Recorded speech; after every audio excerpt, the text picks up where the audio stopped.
শুক্রবার মানেই ছুটির দিন, কথাটা কতটা সত্য। শুক্রবার সবার ছুটি থাকলেও আমাদের কিন্তু ছুটি নেই।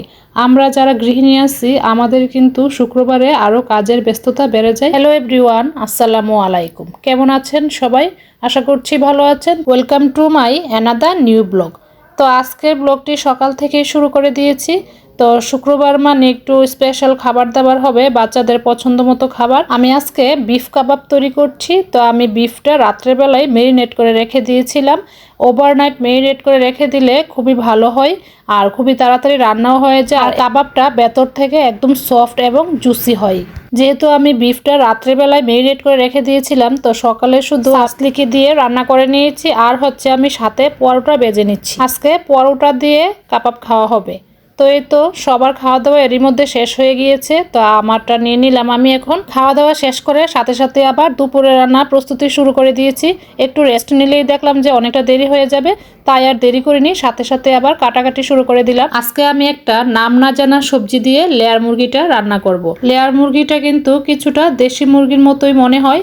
তো আমি এই সবজিটা কেটে নিয়েছি। তো এই সবজিটার নাম জানি না, আমি এর আগে আমার খাওয়াও হয়নি কখনো। তো দেখি আজকে রান্না করে খাই কেমন হয়, রান্না কিভাবে করব তাও জানি না।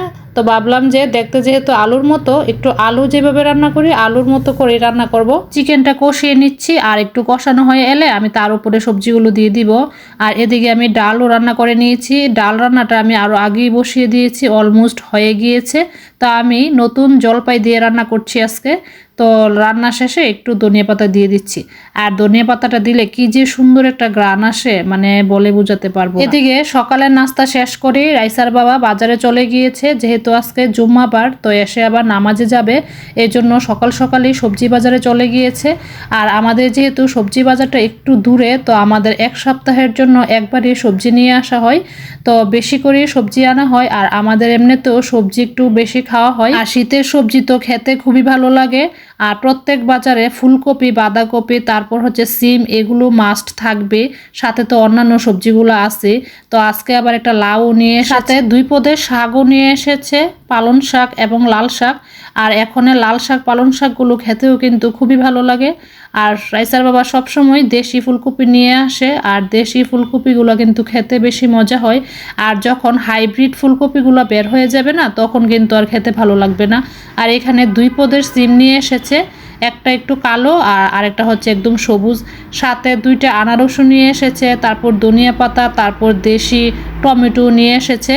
টমেটো ছাড়া কিন্তু ফুলকপি সিম খেতে ভালো লাগে না। তো আমি প্রতিদিনই ফুলকপি এবং সিম রান্নার সময় কিছু টমেটো দিয়ে দেই। তো সবজিগুলো গুছিয়ে আমি আবার রান্নাঘরে চলে আসলাম। এসে দেখি চিকেন রান্না অলমোস্ট হয়ে গিয়েছে। আর এই লেয়ার মুরগিটা রান্না হতে অনেকটা বেশি সময় লাগে। তো এই জন্য আমি চুলাটা কমিয়ে দিয়ে গিয়েছিলাম সবজিগুলো গুছাইতে। তো এই তো এখানে আমি খাবারও বেড়ে নিয়েছি, দুপুরের খাবার। আর বিকেলবেলা আমি একটা কেক বানিয়েছিলাম, আর এই কেকের বেসটা আমি গতকালকে তৈরি করে রেখেছিলাম। তারপরে আমি একটা রেপিং পেপার দিয়ে নর্মাল ফ্রিজে রেখে দিয়েছিলাম। তো আজকে বের করে ক্রিম দিয়ে ডেকোরেশন করে নিচ্ছি। আর আজকের কেকটা যেহেতু রসমলাই ফ্লেভারের, তাই আমি উপর দিয়ে কিছু রসমলাই দিয়ে সাজিয়ে দিলাম। আর বিকেলবেলায় আমার মামা নিয়ে আসছিল, তো আমি কেকও কেটে দিয়েছি আর হচ্ছে আমি এখানে চা বানিয়ে নিয়েছি এদের জন্য। তো কেক তো খাওয়া হলো, এখন আমি এদেরকে চা দিয়ে দিব। চা খাওয়া দাওয়া করে মামানির সাথে অনেকক্ষণ গল্প গুজব করলাম, তারপর মামানি চলে গিয়েছে। বন্ধুরা, আজকের ব্লগটি এই পর্যন্তই। কেমন লেগেছে কমেন্ট করে জানাবেন। সবাই ভালো থাকবেন। আল্লাহ হাফিজ।